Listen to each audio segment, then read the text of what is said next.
Seperti yang lo tahu, di akhir pertunjukan Jakarta, gue selalu tutup dengan epilog. Ada yang beda dari epilog yang mau gue sampaikan. Biasanya, epilognya ditujukan kepada lo.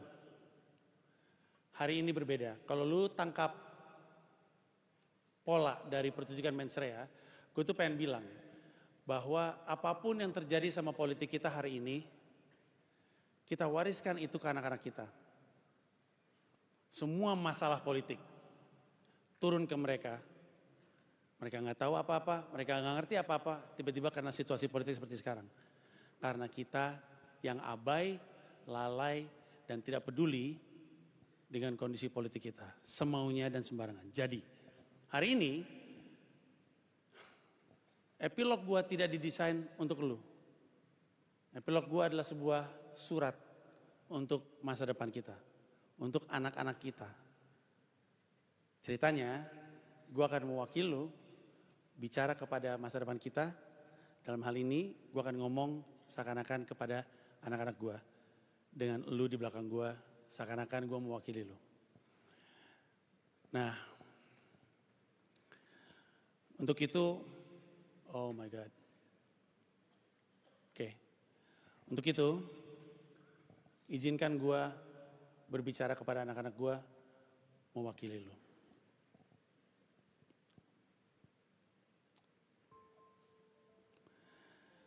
Hai anak-anak, ayah punya cerita. Ayah baru aja selesai baca buku, penulisnya orang Jepang. Judulnya If Cats Disappeared from the World.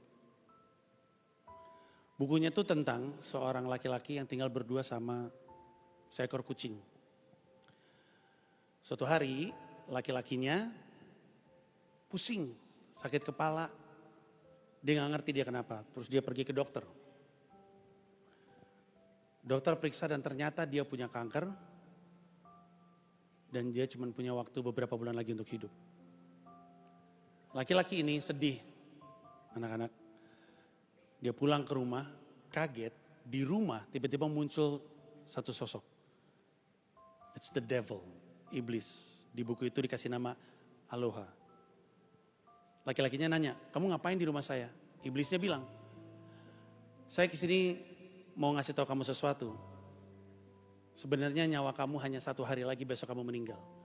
Laki-lakinya kaget, dia gak siap, dia gak terima. Iblisnya bilang, tenang.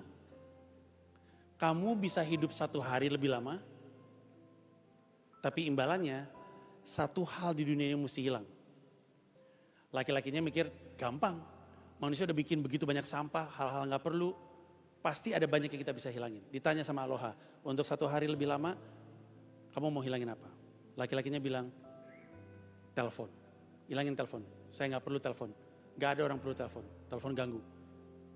Oke kata Aloha, hilangkan telepon. Besoknya, laki-laki itu bangun, dia hidup lagi 1 hari. Tapi dia baru sadar, ketika telepon hilang, semua kenangan berkaitan dengan telepon hilang juga. Kenangan teleponan dengan teman, dengan mantannya, hilang semuanya. Seiring dengan hilangnya telepon, dia pikir, lain kali aku mesti mikir lebih pintar lagi. Aloha datang lagi. Besok kamu meninggal, kalau mau hidup 1 hari lebih lama, 1 hal mesti hilang. Dia bilang, aku udah tahu, hilangkan film dari dunia ini. Saya udah nonton semua film sampah, film bagus cuman partikelir sama mendarat darurat katanya. Aloha bilang oke, kamu bisa hidup 1 hari lebih lama, tapi film hilang. Besoknya dia bangun, film hilang. Tapi dengan itu, semua kenangan tentang film hilang. Dia suka nonton film sama ibunya. Dia gak ingat ingatan itu. Besok ditanya lagi sama Aloha, kalau kamu mau hidup 1 hari lebih lama, 1 hal mesti hilang. Maunya apa? Laki-laki bilang, oke, buang jam dari dunia ini. Saya gak mau tahu nih jam berapa. Oke. Besoknya dia hidup, tapi hidup gak enak. Dia gak tahu nih jam berapa, gak tahu apa yang mesti diantisipasi. Besoknya Aloha nanya lagi, kamu besok meninggal. Kalau mau hidup 1 hari lebih lama, 1 hal mesti hilang. Dia gak tahu, dia bingung. Aloha bilang, gimana kalau kucing? Hilangkan semua kucing, di dunia. Laki-laki itu melihat kucingnya. Dan gak kebayang kalau dia harus kehilangan, lupa semua perasaan, semua rasa sayang yang dia pernah miliki bersama dengan si kucing. Dia gak sanggup. Akhirnya dia bilang, saya gak mau hidup 1 hari lebih lama. Saya gak mau kucing hilang. Saya terima nasib saya. Allah bilang oke. Pemuda itu akhirnya menerima nasibnya. Nah, kadang anak-anak kalau ada masalah dalam hidup kita pengen masalah itu hilang secepatnya. Tapi masalah itu gak datang tiba-tiba. Hari demi hari, minggu demi minggu, bulan demi bulan, tahun demi tahun. Dan di dalam semua proses itu, ada banyak kenangan yang terjadi.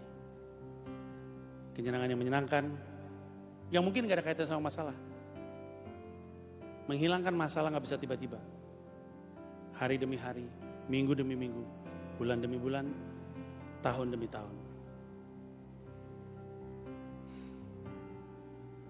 Ayah minta maaf untuk semua masalah yang kamu alamin.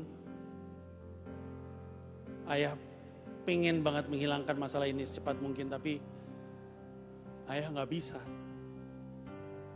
Ayah butuh waktu. Hari demi hari, bulan demi bulan, tahun demi tahun. Ayah gak berani minta dimaafkan. Ayah gak berani minta kesempatan kedua. Ayah tadinya juga gak mau memaafkan diri ayah sendiri, tapi ayah ingat, I've always loved to give someone else second chance. I think I'm giving myself a second chance. I am very sorry. I'm very sorry. I'll make it up to you guys if you give me time. Thank you so much. I love you. I'll make it up to you. I'll fix this, I promise. I promise. I'm coming home, kids.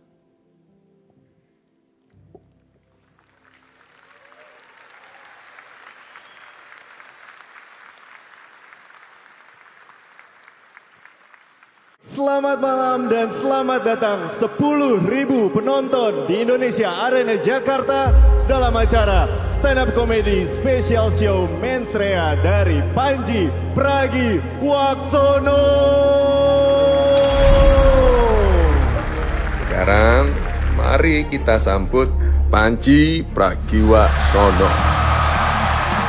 Selamat malam atasan Presiden Republik Indonesia. Let's go. Apapun yang gua katakan, orang gak bisa marah. Kan menurut keyakinan saya. Bahkan kalau menurut keyakinan saya, di Ahmad Sahroni, lu mau ngomong apa? Lah aneh, solusi dari yang berani. Solusi dari yang pinter. Lah kalau dia berani, tapi gila. Loh. Indonesia pernah ngelihat sosok pemberani. Dharma Pongrekun. Sekarang orang macam apa sih yang milih sosok seperti beliau? Itulah kenapa Mensrea itu tidak didesain untuk mengubah para politisi. Kenapa? Karena percuma. Ngomong-ngomong, Prabowo gemoy itu patah banget ya. Lupa ya, ada intel di antara kita. Ini orang pernah nyulik aktivis, guys. Enggak semua polisi seperti Irjen Teddy Minahasa. Ada juga yang kayak Ferdi Sambo.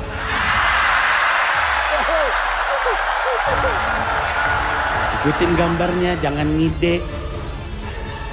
Tukang ngerjain kerjaan arsitek jadinya kayak gitu. Sama, arsitek juga jangan kerjaan tukang. Karena arsitek ngerjain kerjaan tukang itu ibaratnya lapor Mas Wapres. Hati-hati Mas Panji, ngomong politik tuh hati-hati.